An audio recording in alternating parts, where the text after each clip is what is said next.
And in case you're wondering, that's where we put the toilet paper holder that our friend of ours made us. So it's pretty simple.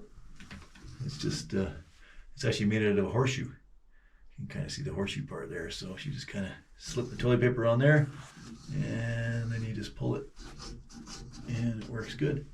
Yeah. She's made me a few things. She makes some coat hooks and kind of a gun rack hook. Hang your guns on or fishing rods or whatever. So yeah, she's pretty talented. So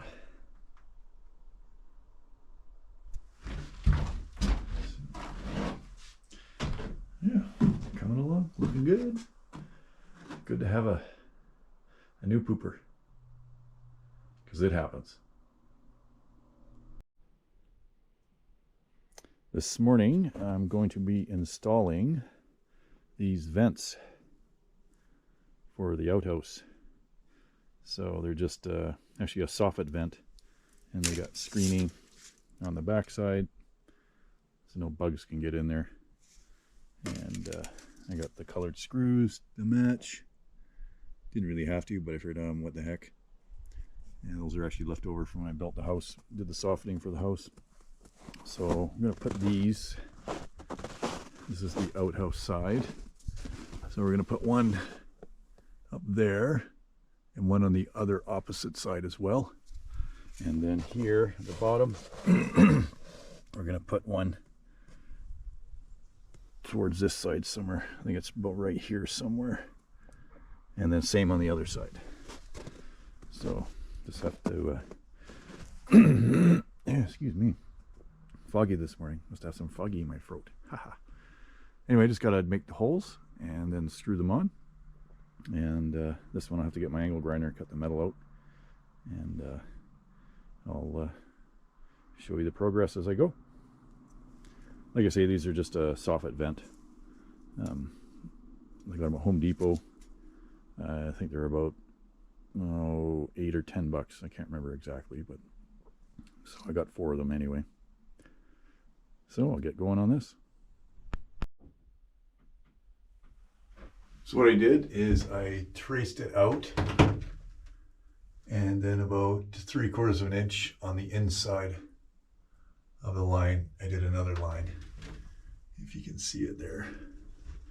And I'll cut the inside line, because the way these vents work, they screw on the outside. Same with this side, did the same thing.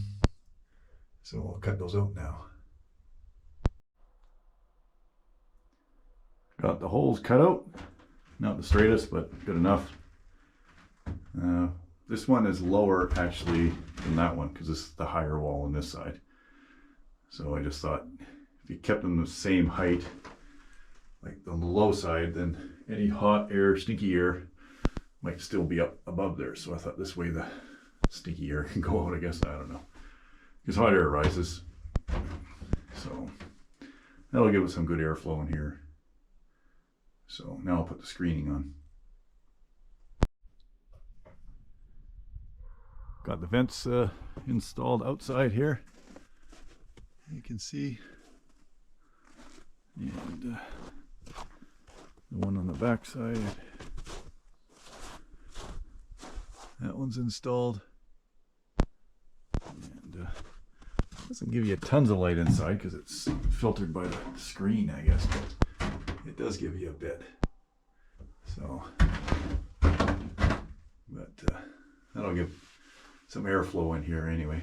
Some people always do those quarter moons on the doors or something like that, but we thought we'd try this, see how that works.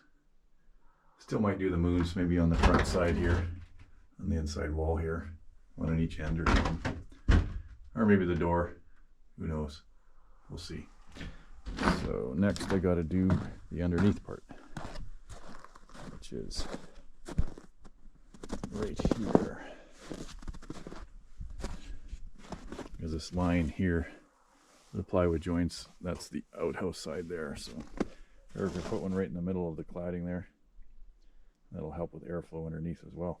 So hopefully it helps keep things dry in there and not too moist. And if it's dry, that'll less smell, because most of your Smell from an outhouse comes from moisture and paper, actually.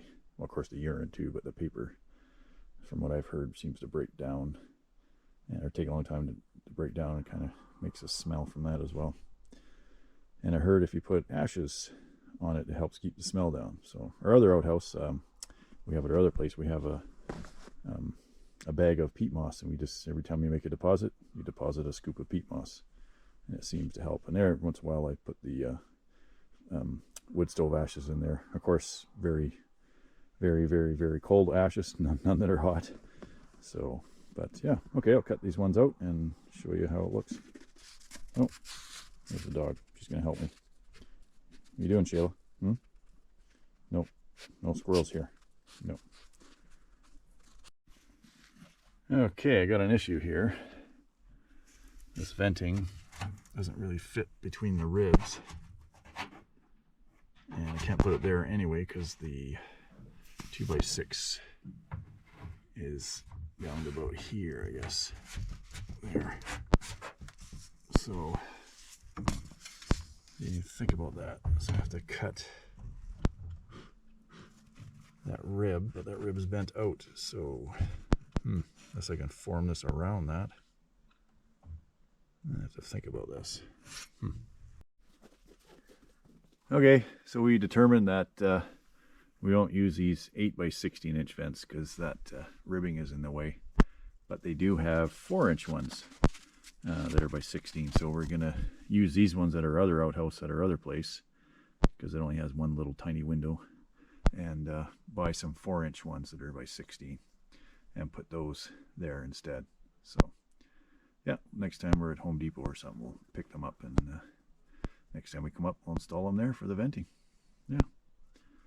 Okay. Solves that problem.